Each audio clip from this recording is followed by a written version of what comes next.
Практика принятия начала. Я — чистота, проявленная в форме, моя природа священна.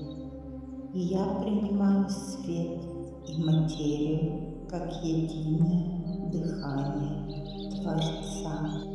Истинная чистота не в отрицании тела, а в способности позволить свету проявляться через него.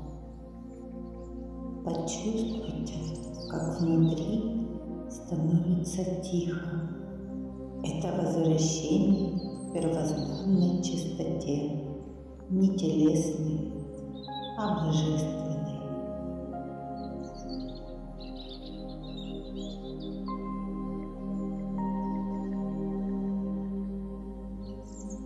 Единое дыхание Творца.